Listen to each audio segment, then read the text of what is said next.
Hey, how's it going, guys? Welcome to the Mike Goes Outside channel. This is actually episode 2 of Editing with Mike.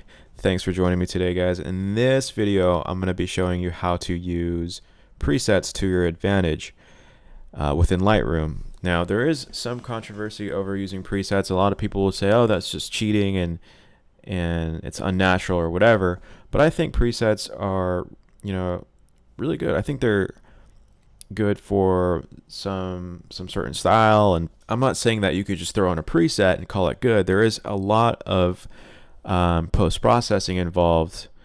You can't just throw on a preset and export it and your file just looks amazing. I think there's definitely some fine-tuning and post-processing that you do have to deal with.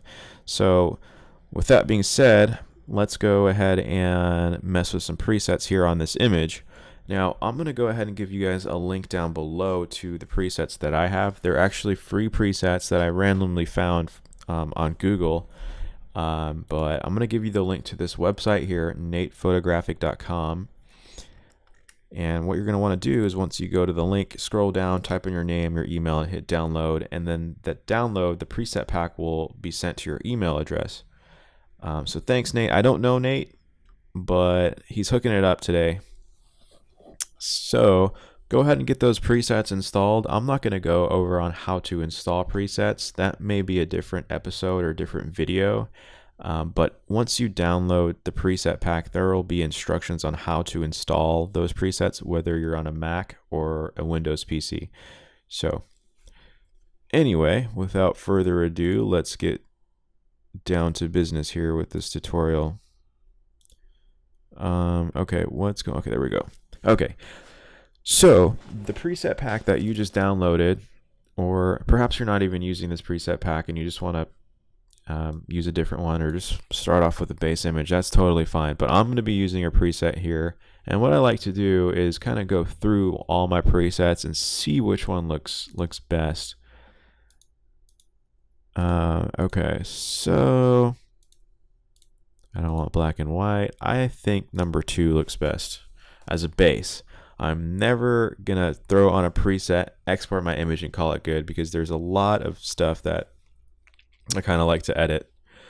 So first thing we're gonna do is we're gonna go to lens corrections down below, and we're gonna press on remove chromatic aberration and enable profile corrections. And what that does is it removes any purple fringing. It removes distortion that your lens may create. It will remove unnecessary vignetting, and it'll make your photo look more natural. Okay, now we're going to scroll up and we're going to go to the temperature. Let me just raise that.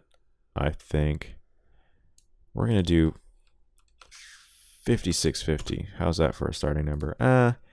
5500. Okay, we'll do 5600. All right. And I'm going to bump the exposure up maybe to like 0.6, and it's going to look extremely bright, but just hang on in there. We're going to fix that later on.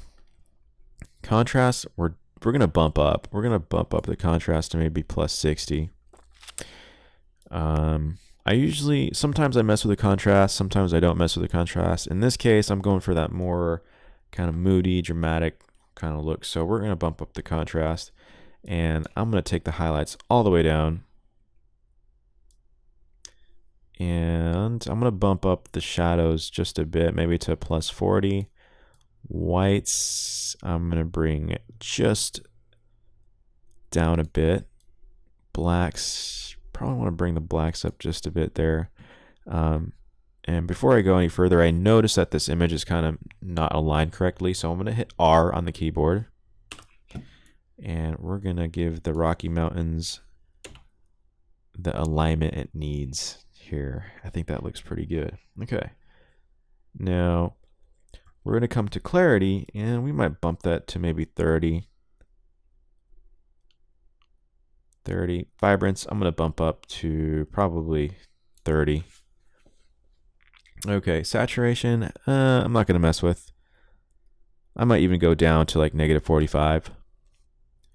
But what I really like in this photo is the whites, the blacks, and the golds or the yellows. They look really nice. I think that's a good color scheme. That's one thing I do whenever I evaluate like a composition or a shot. I kind of go for something that has really nice colors, and I really enjoy the colors in this photo here. All right, guys, here is where the fun begins. It's the raid boss, also known as the tone curve section, and this, honestly, I'm not even a BS with you guys. I'm not real technical as other people will get into it. I'll just put points on the graph and just use my eyes to see what looks best. So what I'll do is I'll plot a point here, and I kind of want to see what happens when I raise the leftmost point to kind of, what that does is it kind of affects the blacks. I think I like that. I'll raise it barely, maybe to just 3% there.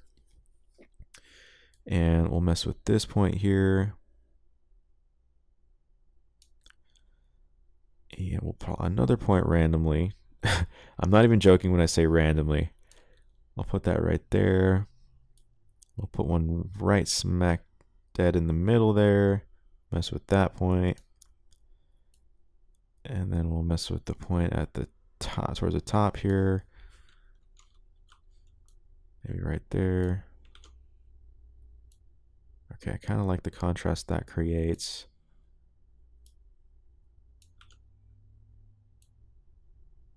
Okay. So before any tone curve and then after tone curve, with this preset that I'm using right here, it has already kind of messed with the red, green, and blue channel.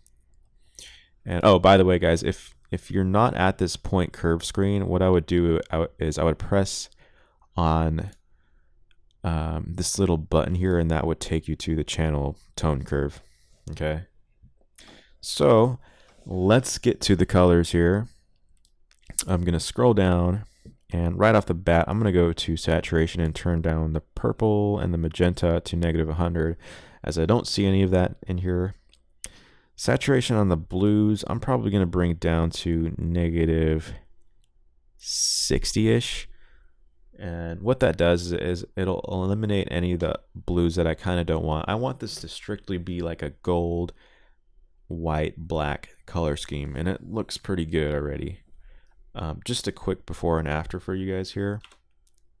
Here's a before and here's an after. Wow, what a huge difference. I'm liking that. Before and after. A little maybe too white in the clouds, but we'll fix that pretty soon with the grad filter. Okay, so aqua, I'm going to turn all the way down to -100. Green, I'm not even going to mess with. Yellow is what I really want to mess with here. Yellow and orange are going to be two big ones to make that gold really pop. So let me change the luminance of the yellow here. I'm going to jack that up to maybe 60, and we're going to mess with the orange one too. I'm going to jack that up to about 60, and then we're going to mess with the hue here. Okay, let's see. Mess with the orange and the yellow hues, kind of like that. Now let's bump up the saturation heavy. Okay.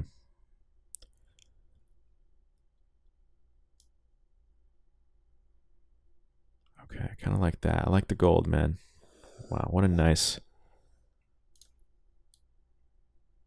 Just realign that real quick. Man, I love it. Love it. Just how the gold grass and the shrubs kind of pop against that black and white. And also you can notice here in the street that it turned gold as well. Okay, so here, let me actually add some split toning. I'm not sure if it's going to be necessary here, but we shall see. I'm going to hit up the shadows first. So I'm going to click that little box. And I like to use these presets here. And, ooh, I really like the subtle blue that gives. So before any split toning, after split toning. And, oh man, that looks pretty good. I like that. I don't know. Well, I think I'll keep the balance at maybe plus 15 there. Let me see what this looks like. Okay, we'll keep the saturation on the highlights to 0. But my oh my, that looks stunning. All right. Now what we're going to do is we're going to come to the grad filters here, and I'm going to drag one from the top left corner down because it's kind of bright in the top left corner there. And we're going to look at the exposure, and then we're going to bring that down. Okay, we might, whoa, no. Okay, there we go. So we're going to go over perhaps most of the sky here.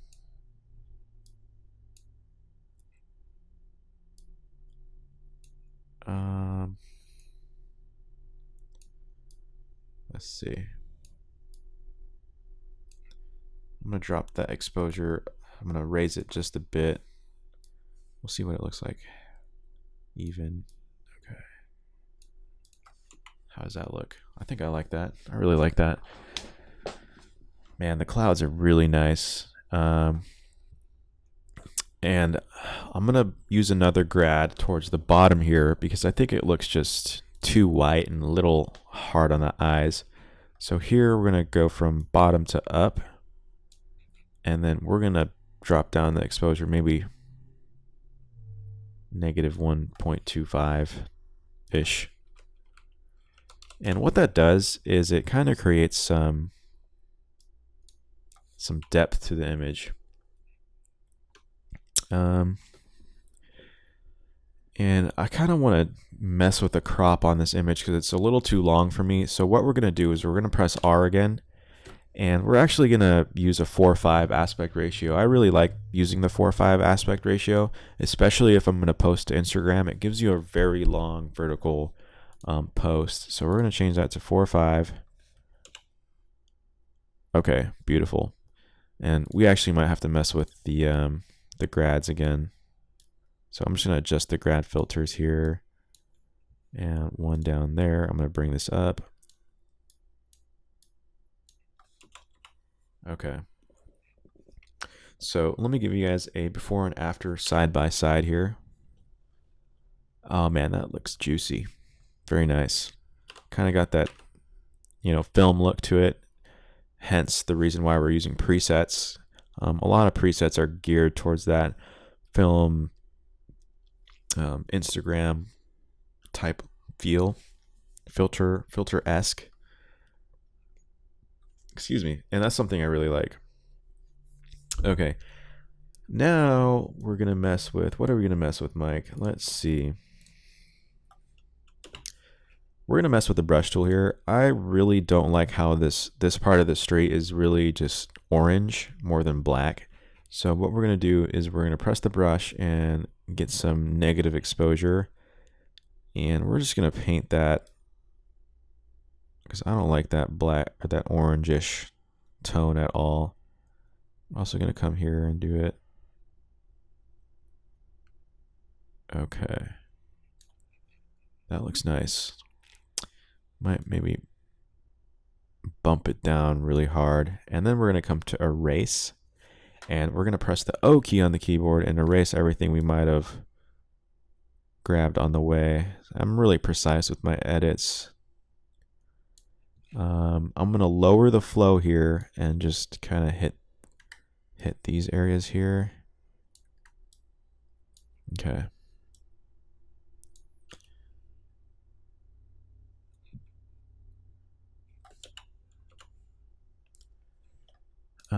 Let me just go over one thing here. I kind of erased something that I shouldn't have. Okay. So that looks a lot better. Kind of evens the asphalt out. And let's see. Do I want to saturate the yellows even more? Well, I like it. I like it. Now we're going to mess with the vignette. So we're going to scroll all the way down to effects, and I'm just going to drop the vignette quite significantly to give it that super dramatic type look. And what we're going to do is I'm going to bring up the feather to 100 and maybe even drop the vignette even more. No, I think it was good at negative 14. So without the vignette and with the vignette, kind of creates this really dramatic effect. on this photo, and I think it's pretty necessary with this photo. I might even take this grad down here at the bottom and extend it. Oh yeah, I like that. I like that. Very nice. But wow, yeah, other than that, let's see. We might be able to benefit here by just raising the exposure. Yeah, let's raise the exposure to maybe 0.75. Okay, and here is well, first let me actually sharpen the image.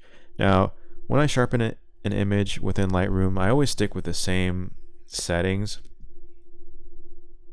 I like to do anywhere between 50 to 70. I think I'm going to bump it to like maybe 65 here. And I'm going to bump up the masking. I'm going to hold the Alt key, and then I'm going to mess with the slider here on the masking and bring that up. And what that'll do is it'll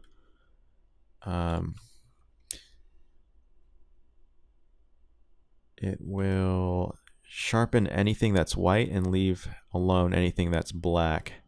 So anything that's a kind of a single color, I don't really want to sharpen because that'll create some noise and just ruin the image. So I think 40 for this particular image is pretty good.